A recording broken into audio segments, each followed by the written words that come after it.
بسم اللہ الرحمن الرحیم الحمد للہ رب العالمین والصلاة والسلام علی سید المرسلین محمد وعلی آلہ واصحابہ اجمعین، اما بعد۔ قرآن کو سمجھنے کے تسلسل کا 10واں حصہ پیش خدمت ہے۔ سورہ اعراف کا سلسلہ جاری ہے۔ 10ویں پارے کی پہلی آیت، وَاعْلَمُوا أَنَّمَا غَنِمْتُم مِّن شَيْءٍ فَأَنَّ لِلَّهِ خُمُسَهُ وَلِلرَّسُولِ وَلِذِي الْقُرْبَى وَالْيَتَامَى وَالْمَسَاكِينِ وَابْنِ السَّبِيلِ۔ جنگ بدر میں اللہ کی زبردست مدد کا منظر پیش کیا گیا ہے۔ یاد کرو وہ وقت جب کہ تم وادی کے اس جانب تھے اور وہ دوسری جانب پڑاؤ ڈالے ہوئے تھے، اور قافلہ تم سے نیچے ساحل کی طرف تھا۔ اگر کہیں پہلے سے تمہارے اور ان کے درمیان مقابلے کی قرارداد ہو چکی ہوتی تو تم ضرور اس موقع پر پہلو تہی کر جاتے، لیکن جو کچھ پیش آیا وہ اس لیے تھا کہ جس بات کا فیصلہ اللہ کر چکا تھا اسے ظہور میں لے آئے، تاکہ جسے ہلاک ہونا ہے وہ دلیل روشن کے ساتھ ہلاک ہو۔ اور یاد کرو وہ وقت جب کہ اے نبی صلی اللہ علیہ وسلم خدا ان کو تمہارے خواب میں تھوڑا دکھا رہا تھا۔ اگر کہیں وہ تمہیں ان کی تعداد زیادہ دکھا دیتا تو ضرور تم لوگ ہمت ہار جاتے اور لڑائی کے معاملے میں جھگڑا شروع کر دیتے، لیکن اللہ ہی نے اس سے تمہیں بچایا۔ یقیناً وہ سینوں کا حال تک جانتا ہے۔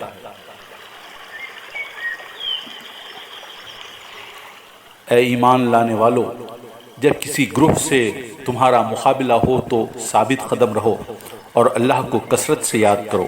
توقع ہے کہ تمہیں کامیابی نصیب ہوگی، اور اللہ اور اس کے رسول کی اطاعت کرو اور آپس میں جھگڑو نہیں، ورنہ تمہارے اندر کمزوری پیدا ہو جائے گی اور تمہاری ہوا اکھڑ جائے گی۔ صبر سے کام لو، یقیناً اللہ صبر کرنے والوں کے ساتھ ہے۔ اور ان لوگوں کے سے رنگ ڈھنگ نہ اختیار کرو جو اپنے گھروں سے اتراتے اور لوگوں کو اپنی شان دکھاتے ہوئے نکلے، اور جن کی روش یہ ہے کہ اللہ کے راستے سے روکتے ہیں۔ شیطان کی چالیں۔ ذرا خیال کرو اس وقت کا جب کہ شیطان نے ان لوگوں کے کرتوت ان کی نگاہوں میں خوشنما بنا کر دکھائے تھے، اور ان سے کہا تھا کہ آج کوئی تم پر غالب نہیں آ سکتا، اور یہ کہ میں تمہارے ساتھ ہوں۔ مگر جب دونوں گروہوں کا آمنا سامنا ہوا تو وہ الٹے پاؤں پھر گیا اور کہنے لگا کہ میرا تمہارا ساتھ نہیں ہے، میں وہ کچھ دیکھ رہا ہوں جو تم لوگ نہیں دیکھتے۔ مجھے خدا سے ڈر لگتا ہے، اور خدا بڑی سخت سزا دینے والا ہے۔ جبکہ منافقین اور وہ سب لوگ جن کے دلوں کو روگ لگا ہوا ہے کہہ رہے تھے کہ ان لوگوں کو تو ان کے دین نے قبط میں مبتلا کر رکھا ہے۔ مقتول کافروں نافرمانوں کی روحیں قبض کرنے کا منظر۔ کاش تم اس حالت کو دیکھ سکتے جبکہ فرشتے مقتول کافروں کی روحیں قبض کر رہے تھے۔ وہ ان کے چہروں اور ان کے کولہوں پر ضربیں لگاتے جاتے تھے اور کہتے جاتے تھے، لو اب جلنے کی سزا بھگتو۔ یہ وہ جزا ہے جس کا سامان تمہارے اپنے ہاتھوں نے پیشگی مہیا کر رکھا تھا، ورنہ اللہ تو اپنے بندوں پر ظلم کرنے والا نہیں ہے۔ یہ معاملہ ان کے ساتھ اسی طرح پیش آیا جس طرح آل فرعون اور ان سے پہلے کے دوسرے لوگوں کے ساتھ پیش آتا رہا ہے کہ انہوں نے اللہ کی آیات کو ماننے سے انکار کیا، اور اللہ نے ان کے گناہوں پر انہیں پکڑ لیا۔ اللہ قوت رکھتا ہے اور سخت سزا دینے والا ہے۔ مومنوں کو جنگ پر ابھارنے کے تعلق سے، اے نبی صلی اللہ علیہ وسلم، مومنوں کو جنگ پر ابھارو۔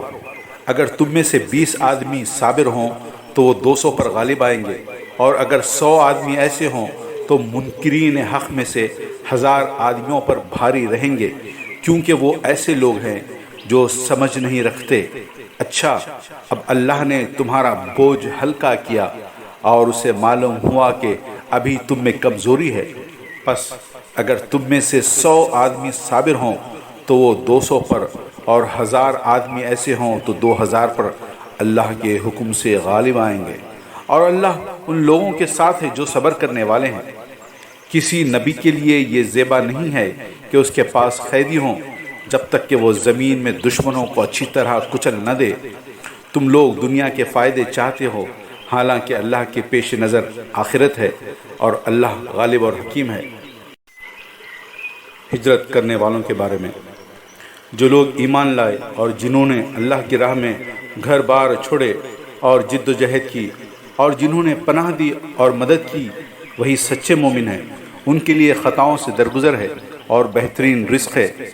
اور جو لوگ بعد میں ایمان لائے اور ہجرت کر کے آ گئے اور تمہارے ساتھ مل کر جد و جہد کرنے لگے، وہ بھی تم ہی میں شامل ہیں، مگر اللہ کی کتاب میں خون کے رشتہ دار ایک دوسرے کے زیادہ حقدار ہیں۔ یقیناً اللہ ہر چیز کو جانتا ہے۔ یہاں سورہ انفال ختم ہوتا ہے اور سورہ توبہ شروع ہوتا ہے۔ براءۃ من اللہ ورسولہ الی الذین عاہدتم من المشرکین، اعلان برات ہے اللہ اور اس کے رسول کی طرف سے ان مشرکین کو جن سے تم نے معاہدے کیے تھے۔ اعلان برات کا اعلان ہوتا ہے، مشرکین سے بری ذمہ کا اعلان۔ پس تم لوگ ملک میں 4 مہینے اور چل پھر لو اور جان رکھو کہ تم اللہ کو عاجز کرنے والے نہیں ہو، اور یہ کہ اللہ منکرین حق کو رسوا کرنے والا ہے۔ اطلاع عام ہے اللہ اور اس کے رسول کی طرف سے حج اکبر کے دن تمام لوگوں کے لیے کہ اللہ مشرکین سے بری ذمہ ہے اور اس کا رسول بھی۔ اب اگر تم لوگ توبہ کر لو تو تمہارے لیے ہی بہتر ہے، اور جو منہ پھیرتے ہو تو خوب سمجھ لو کہ تم اللہ کو عاجز کرنے والے نہیں ہو، اور اے نبی صلی اللہ علیہ وسلم، انکار کرنے والوں کو سخت عذاب کی خوشخبری سنا دو، بجز ان مشرکین کے جن سے تم نے معاہدے کیے، پھر انہوں نے اپنے عہد کو پورا کرنے میں تمہارے ساتھ کوئی کمی نہیں کی اور نہ تمہارے خلاف کسی کی مدد کی، تو ایسے لوگوں کے ساتھ تم بھی مدت معاہدے تک وفا کرو، کیونکہ اللہ متقیوں ہی کو پسند کرتا ہے۔ مشرکین کا یہ کام نہیں ہے کہ وہ اللہ کی مسجدوں کے مجاور و خادم بنے، درا حال یہ کہ اپنے اوپر وہ خود کفر کی شہادت دے رہے ہیں۔ ان کے تو سارے اعمال ضائع ہو گئے اور جہنم میں انہیں ہمیشہ رہنا ہے۔ اللہ کی مسجدوں کے آباد کار مجاور و خادم تو وہی لوگ ہو سکتے ہیں جو اللہ اور روز آخر کو مانیں اور نماز قائم کریں، زکوٰۃ دیں اور اللہ کے سوا کسی سے نہ ڈریں۔ انہی سے یہ توقع ہے کہ سیدھی راہ چلیں گے۔ اللہ سے محبت کی کسوٹی، اے نبی صلی اللہ علیہ وسلم، کہہ دو کہ اگر تمہارے باپ اور تمہارے بیٹے اور تمہارے بھائی اور تمہاری بیویاں اور تمہارے عزیز و اقارب اور تمہارے وہ مال جو تم نے کمائے ہیں اور تمہارے وہ کاروبار جن کے مان پڑ جانے کا تم کو خوف ہے اور تمہارے وہ گھر جو تم کو پسند ہے، تم کو اللہ اور اس کے رسول اور اس کی راہ میں جہاد سے عزیز تر ہیں، تو انتظار کرو یہاں تک کہ اللہ اپنا فیصلہ تمہارے سامنے لے آئے، اور اللہ فاسق لوگوں کی رہنمائی نہیں کیا کرتا۔ اور تمہارے وہ گھر جو تم کو پسند ہیں، تم کو اللہ اور اس کے رسول اور اس کی راہ میں جہاد سے زیادہ عزیز تر ہیں، تو انتظار کرو۔ جنگ حنین میں مسلمانوں کی طاقت کے زعم کی جھلک۔ اللہ اس سے پہلے بہت سے مواقع پر تمہاری مدد کر چکا ہے۔ ابھی غزوہ حنین کے روز اس کی دستگیری کی شان تم دیکھ چکے ہو۔ اس روز تمہیں اپنی کثرت تعداد کا غرہ تھا، مگر وہ تمہارے کچھ کام نہ آئی، اور زمین اپنی وسعت کے باوجود تم پر تنگ ہو گئی اور تم پیٹ پھیر کر بھاگنے لگے۔ پھر اللہ نے اپنی سکینت اپنے رسول پر اور مومنین پر نازل فرمائی، اور وہ لشکر اتارا ہے جو تم کو نظر نہ آتے تھے، اور منکرین حق کو سزا دی کہ یہی بدلہ ہے ان لوگوں کے لیے جو حق کا انکار کریں۔ پھر تم یہ بھی دیکھ چکے ہو کہ اس طرح سزا دینے کے بعد اللہ جس کو چاہتا ہے توبہ کی توفیق بھی بخش دیتا ہے۔ اللہ درگزر کرنے والا اور رحم فرمانے والا ہے۔ یہودی اور عیسائیوں کے گھناؤنے الزامات۔ عزیر اللہ کا بیٹا ہے اور عیسائی کہتے ہیں کہ مسیح اللہ کا بیٹا ہے۔ یہ بے حقیقت باتیں ہیں جو وہ اپنی زبانوں سے نکالتے ہیں۔ ان لوگوں کی دیکھا دیکھی جو ان سے پہلے کفر میں مبتلا ہوئے تھے، خدا کی مار ان پر، یہ کہاں سے دھوکہ کھا رہے ہیں۔ انہوں نے اپنے علماء اور درویشوں کو اللہ کے سوا اپنا رب بنا لیا ہے، اور اسی طرح مسیح ابن مریم کو بھی۔ حالانکہ ان کو ایک معبود کے سوا کسی کی بندگی کرنے کا حکم نہیں دیا گیا تھا، وہ جس کے سوا کوئی مستحق عبادت نہیں، پاک ہے وہ ان مشرکانہ باتوں سے جو یہ لوگ کرتے ہیں۔ یہ لوگ چاہتے ہیں کہ اللہ کی روشنی کو اپنی پھونکوں سے بجھا دیں، مگر اللہ اپنی روشنی کو مکمل کیے بغیر ماننے والا نہیں ہے، خواہ کافروں کو یہ کتنا ہی ناگوار ہو۔ اہل کتاب میں سے اکثر علماء اور درویشوں کی مال سے محبت کا منظر۔ اے ایمان لانے والو، ان اہل کتاب کے اکثر علماء اور درویشوں کا حال یہ ہے کہ وہ لوگوں کے مال باطل طریقوں سے کھاتے ہیں اور انہیں اللہ کی راہ سے روکتے ہیں۔ دردناک سزا کی خوشخبری دو ان کو جو سونے اور چاندی جمع کر کے رکھتے ہیں اور انہیں خدا کی راہ میں خرچ نہیں کرتے۔ ایک دن آئے گا، اسی سونے چاندی پر جہنم کی آگ دہکائی جائے گی اور پھر اسی سے ان لوگوں کی پیشانیوں اور پہلوؤں اور پیٹھوں کو داغا جائے گا۔ یہ ہے وہ خزانہ جو تم نے اپنے لیے جمع کیا تھا، لو اب اپنی سمیٹی ہوئی دولت کا مزہ چکھو۔ حقیقت یہ ہے کہ مہینوں کی تعداد کے بارے میں حقیقت یہ ہے کہ مہینوں کی تعداد جب سے اللہ نے آسمان و زمین کو پیدا کیا ہے، اللہ کے نوشتے میں 12 ہی ہیں، اور ان میں سے 4 مہینے حرام ہیں۔ یہی ٹھیک ضابطہ ہے، لہٰذا ان 4 مہینوں میں اپنے اوپر ظلم نہ کرو اور مشرکوں سے سب مل کر لڑو جس طرح وہ سب مل کر تم سے لڑتے ہیں، اور جان رکھو کہ اللہ متقیوں ہی کے ساتھ ہے۔ خدا کی راہ میں نہ نکلنے پر سخت سزا۔ اے لوگو جو ایمان لائے ہو، تمہیں کیا ہو گیا کہ جب تم سے اللہ کی راہ میں نکلنے کے لیے کہا گیا تو تم زمین سے چمٹ کر رہ گئے؟ کیا تم نے آخرت کے مقابلے میں دنیا کی زندگی کو پسند کر لیا؟ ایسا ہے تو تمہیں معلوم ہو کہ دنیاوی زندگی کا یہ سب سر و سامان آخرت میں بہت تھوڑا نکلے گا۔ تم نہ اٹھو گے تو خدا تمہیں دردناک سزا دے گا اور تمہاری جگہ کسی اور گروہ کو اٹھائے گا، اور تم خدا کا کچھ بھی نہ بگاڑ سکو گے، وہ ہر چیز پر قدرت رکھتا ہے۔ نبی کی مدد نہ کرنے پر اللہ کی بے باک تائید و حمایت۔ تم نے اگر نبی کی مدد نہ کی تو کچھ پرواہ نہیں، اللہ اس کی مدد اس وقت کر چکا ہے جب کافروں نے اسے نکال دیا تھا، جب وہ صرف 2 میں کا دوسرا تھا، جب وہ دونوں غار میں تھے، جب وہ اپنے ساتھی سے کہہ رہا تھا کہ غم نہ کر، اللہ ہمارے ساتھ ہے۔ اس وقت اللہ نے اس پر اپنی طرف سے سکون قلب نازل کیا اور اس کی مدد ایسے لشکروں سے کی جو تم کو نظر نہ آتی تھی، اور کافروں کا بول نیچا کر دیا، اور اللہ کا بول تو اونچا ہی ہے۔ اللہ زبردست اور دانا و بینا ہے۔ نکلو، خواہ ہلکے ہو یا بوجھل، اور جہاد کرو اللہ کی راہ میں اپنے مالوں اور اپنی جانوں کے ساتھ، یہ تمہارے لیے بہتر ہے اگر تم جانو۔ اسلامی معاشرے میں منافقوں کی موجودگی تمہارے لیے رکاوٹ۔ اگر واقعی ان کا ارادہ نکلنے کا ہوتا تو وہ اس کے لیے کچھ تیاری کرتے، لیکن اللہ کو ان کا اٹھنا پسند ہی نہ تھا، اس لیے اس نے انہیں سست کر دیا اور کہہ دیا کہ بیٹھ رہو بیٹھنے والوں کے ساتھ۔ اگر وہ تمہارے ساتھ نکلتے تو تمہارے اندر خرابی کے سوا کسی چیز کا اضافہ نہ کرتے، وہ تمہارے درمیان فتنہ و در پروازی کے لیے دوڑ دھوپ کرتے، اور تمہارے گروہ کا حال یہ ہے کہ ابھی اس میں بہت سے ایسے لوگ موجود ہیں جو ان کی باتیں کان لگا کر سنتے ہیں۔ اللہ ان ظالموں کو خوب جانتا ہے۔ اس سے پہلے بھی ان لوگوں نے فتنہ انگیزی کی کوششیں کی ہیں اور تمہیں ناکام کرنے کے لیے یہ ہر طرح کی تدبیروں کا الٹ پھیر کر چکے ہیں، یہاں تک کہ ان کی مرضی کے خلاف حق آ گیا اور اللہ کا کام ہو کر رہا۔ ان میں سے کوئی ہے جو کہتا ہے کہ مجھے رخصت دے دیجئے اور مجھ کو فتنے میں نہ ڈالیے۔ سن رکھو، فتنے ہی میں تو یہ لوگ پڑے ہوئے ہیں اور جہنم نے ان کافروں کو گھیر رکھا ہے۔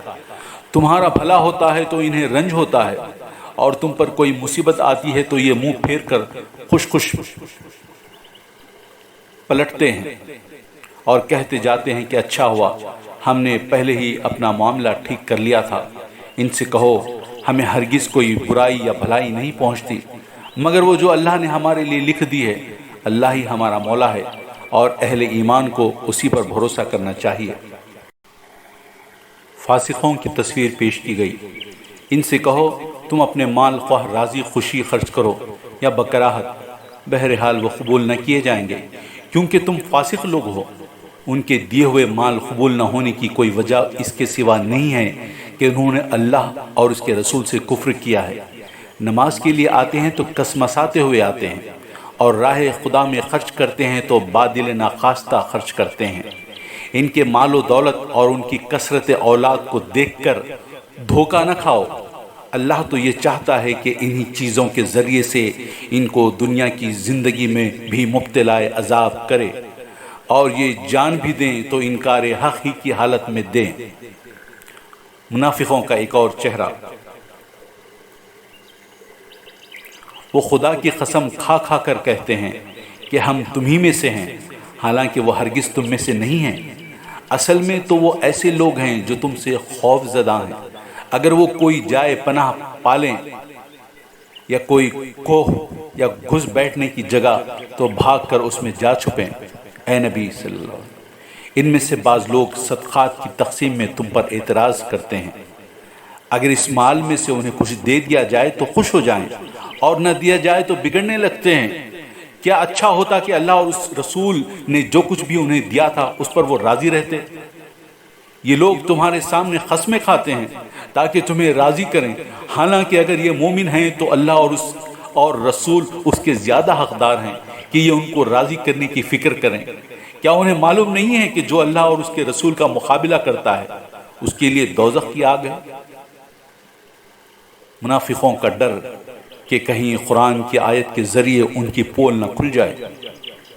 یہ منافق ڈر رہے ہیں کہ کہیں مسلمانوں پر کوئی ایسی صورت نازل نہ ہو جائے جو ان کے دلوں کے بھید کھول کر رکھ دے۔ اے نبی صلی اللہ علیہ وسلم، ان سے کہو اور مذاق اڑاؤ، اللہ اس چیز کو کھول دینے والا ہے جس کے کھل جانے سے تم ڈرتے ہو۔ اگر ان سے پوچھو کہ تم کیا باتیں کر رہے تھے تو جھٹ کہہ دیں گے کہ ہم تو ہنسی مذاق اور دل لگی کر رہے تھے۔ ان سے کہو کیا تمہاری ہنسی دل لگی اللہ اور اس کی آیات اور اس کے رسول ہی کے ساتھ تھی؟ اب عذرات نہ تراشو، تم نے ایمان لانے کے بعد کفر کیا ہے۔ اگر ہم نے تم میں سے ایک گروہ کو معاف کر بھی دیا تو دوسرے گروہ کو تو ہم ضرور سزا دیں گے کیونکہ وہ مجرم ہیں۔ منافقوں کی ایک اور گھناؤنی تصویر۔ منافق مرد اور منافق عورتیں سب ایک دوسرے کے ہمرنگ ہیں، برائی کا حکم دیتے ہیں اور بھلائی سے منع کرتے ہیں، اور اپنے ہاتھ خیر سے روکے رکھتے ہیں۔ یہ اللہ کو بھول گئے تو اللہ نے بھی انہیں بھلا دیا۔ یقیناً یہ منافقی فاسق ہیں۔ ان منافق مردوں اور عورتوں اور کافروں کے لیے اللہ نے آتش دوزخ کا وعدہ کیا ہے جس میں وہ ہمیشہ رہیں گے۔ وہی ان کے لیے موضوع ہیں، ان پر اللہ کی پھٹکار ہے اور ان کے لیے قائم رہنے والا عذاب ہے۔ کیا ان لوگوں کو اپنے پیش روؤں کی تاریخ نہیں پہنچی؟ نوح کی قوم، عاد، سمود، ابراہیم کی قوم، مدین کے لوگ اور وہ بستیاں جنہیں الٹ دیا گیا، ان کے رسول ان کے پاس کھلی کھلی نشانیاں لے کر آئے۔ پھر یہ اللہ کا کام نہ تھا کہ ان پر ظلم کرتا، مگر وہ آپ ہی اپنے اوپر ظلم کرنے والے تھے۔ منافقوں کے بعد اب مومنوں کی ایک بہترین تصویر پیش کی گئی۔ مومن مرد اور مومن عورتیں یہ سب ایک دوسرے کے رفیق ہیں، بھلائی کا حکم دیتے ہیں اور برائی سے روکتے ہیں، نماز قائم کرتے ہیں، زکوٰۃ دیتے ہیں اور اللہ اور اس کے رسول کی اطاعت کرتے ہیں۔ یہ وہ لوگ ہیں جن پر اللہ کی رحمت نازل ہو کر رہے گی۔ یقیناً اللہ سب پر غالب اور حکیم و دانا ہے۔ ان مومن مردوں اور عورتوں سے اللہ کا وعدہ ہے کہ انہیں ایسے باغ دے گا جن کے نیچے نہریں بہتی ہوں گی اور وہ ان میں ہمیشہ رہیں گے۔ ان سدا بہار باغوں میں ان کے لیے پاکیزہ قیام گاہیں ہوں گی، اور سب سے بڑھ کر یہ کہ اللہ کی خوشنودی انہیں حاصل ہوگی، یہی بڑی کامیابی ہے۔ کنجوس دولت مندوں کا مذاق۔ وہ خوب جانتا ہے ان کنجوس دولت مندوں کو جو برضا و رغبت دینے والے اہل ایمان کی مالی قربانیوں پر باتیں چھانٹتے ہیں اور ان لوگوں کا مذاق اڑاتے ہیں جن کے پاس راہ خدا میں دینے کے لیے اس کے سوا کچھ نہیں ہے جو وہ اپنے اوپر مشقت برداشت کر کے دیتے ہیں۔ اللہ ان مذاق اڑانے والوں کا مذاق اڑاتا ہے اور ان کے لیے دردناک سزا ہے۔ اے نبی صلی اللہ علیہ وسلم، تم خواہ ایسے لوگوں کے لیے معافی کی درخواست کرو یا نہ کرو، اگر تم 70 مرتبہ بھی انہیں معاف کر دینے کی درخواست کرو گے تو اللہ انہیں ہرگز معاف نہ کرے گا، اس لیے کہ انہوں نے اللہ اور اس کے رسول کے ساتھ کفر کیا ہے، اور اللہ فاسق لوگوں کو راہ نجات نہیں دکھاتا۔ جن لوگوں کو پیچھے رہ جانے کی اجازت دے دی گئی تھی وہ اللہ کے رسول کا ساتھ نہ دینے اور گھر بیٹھے رہنے پر خوش ہوئے، اور انہیں گوارا نہ ہوا کہ اللہ کی راہ میں جان و مال سے جہاد کریں۔ انہوں نے لوگوں سے کہا کہ اس سخت گرمی میں نہ نکلو، ان سے کہو کہ جہنم کی آگ اس سے زیادہ گرم ہے، کاش انہیں اس کا شعور ہوتا۔ اب چاہیے کہ یہ لوگ ہنسنا کم کر دیں اور روئیں زیادہ، اس لیے کہ جو بدی یہ کماتے رہے ہیں اس کی جزا ایسی ہی ہے کہ انہیں اس پر رونا چاہیے۔ اگر اللہ ان کے درمیان تمہیں واپس لے جائے اور آئندہ ان میں سے کوئی گروہ جہاد کے لیے نکلنے کی تم سے اجازت مانگے تو صاف کہہ دینا کہ اب تم میرے ساتھ ہرگز نہیں چل سکتے اور نہ میری معیت میں کسی دشمن سے لڑ سکتے ہو۔ تم نے پہلے بیٹھ رہنے کو پسند کیا تھا تو اب گھر بیٹھنے والوں ہی کے ساتھ بیٹھے رہو، اور آئندہ میں سے جو کوئی مرے اس کی نماز جنازہ بھی تم ہرگز نہ پڑھانا اور نہ کبھی اس کی خبر پر کھڑے ہونا، کیونکہ انہوں نے اللہ اور اس کے رسول کے ساتھ کفر کیا ہے اور وہ مرے ہیں اس حال میں کہ وہ فاسق تھے۔ ان کی مالداری اور ان کی کثرت اولاد تم کو دھوکے میں نہ ڈالے، اللہ نے تو ارادہ کر لیا ہے کہ اس مال و اولاد کے ذریعے سے ان کو اسی دنیا میں سزا دے اور ان کی جانیں اسی حال میں نکلیں کہ وہ کافر ہوں۔ جب کبھی کوئی صورت اس مضمون کی نازل ہوئی کہ اللہ کو مانو اور اس کے رسول کے ساتھ مل کر جہاد کرو تو تم نے دیکھا کہ جو لوگ ان میں سے صاحب مقدرت تھے وہی تم سے درخواست کرنے لگے کہ انہیں جہاد کی شرکت سے معاف رکھا جائے، اور انہوں نے کہا کہ ہمیں چھوڑ دیجئے کہ ہم بیٹھنے والوں کے ساتھ رہیں۔ ان لوگوں نے گھر بیٹھنے والیوں میں شامل ہونا پسند کیا اور ان کے دلوں پر ٹھپا لگا دیا گیا، اس لیے ان کی سمجھ میں اب کچھ نہیں آتا، بخلاف اس کے رسول نے اور ان لوگوں نے جو رسول کے ساتھ ایمان لائے تھے اپنی جان و مال سے جہاد کیا، اور اب ساری بھلائیاں انہی کے لیے ہیں اور وہی فلاح پانے والے ہیں۔ اللہ نے ان کے لیے ایسے باغ تیار کر رکھے ہیں جن کے نیچے نہریں بہہ رہی ہیں، ان میں وہ ہمیشہ رہیں گے، یہ ہے عظیم الشان کامیابی۔ بدوی عربوں میں سے بھی بہت سے لوگ آئے جنہوں نے عذر کیے تاکہ انہیں بھی پیچھے رہ جانے کی اجازت دی جائے۔ اس طرح بیٹھے رہ وہ لوگ جنہوں نے اللہ اور اس کے رسول سے ایمان کا جھوٹا عہد کیا تھا۔ ان بدویوں میں سے جن جن لوگوں نے کفر کا طریقہ اختیار کیا ہے ان قریب وہ دردناک سزا سے دوچار ہوں گے۔ ضعیف اور بیمار لوگ اور وہ لوگ جو شرکت جہاد کے لیے راہ نہیں پاتے اگر پیچھے رہ جائیں تو کوئی حرج نہیں، جبکہ وہ خلوص دل کے ساتھ اللہ اور اس کے رسول کے وفادار ہوں۔ ایسے محسنین پر اعتراض کی کوئی گنجائش نہیں ہے، اور اللہ درگزر کرنے والا اور رحم فرمانے والا ہے۔ اسی طرح ان لوگوں پر بھی کوئی اعتراض کا موقع نہیں ہے جنہوں نے خود آ کر تم سے درخواست کی تھی کہ ہمارے لیے سواریاں بہم پہنچائی جائیں، اور جب تم نے کہا کہ میں تمہارے لیے سواریوں کا انتظام نہیں کر سکتا تو وہ مجبوراً واپس گئے، اور حال یہ تھا کہ ان کی آنکھوں سے آنسو جاری تھے اور انہیں اس بات کا بڑا رنج تھا کہ وہ اپنے خرچ پر شریک جہاد ہونے کی مقدرت نہیں رکھتے۔ البتہ اعتراض ان لوگوں پر ہے جو مالدار ہیں اور پھر بھی تم سے درخواستیں کرتے ہیں کہ انہیں شرکت جہاد سے معاف رکھا جائے۔ انہوں نے گھر بیٹھنے والیوں میں شامل ہونا پسند کیا اور اللہ نے ان کے دلوں پر ٹھپا لگا دیا، اس لیے اب یہ کچھ نہیں جانتے کہ اللہ کے ہاں ان کی اس روش کا کیا نتیجہ نکلنے والا ہے۔ اللہ ہمیں اس کے احکامات پر چلنے کی توفیق عطا فرمائے۔ وآخر دعوانا ان الحمدللہ رب العالمین۔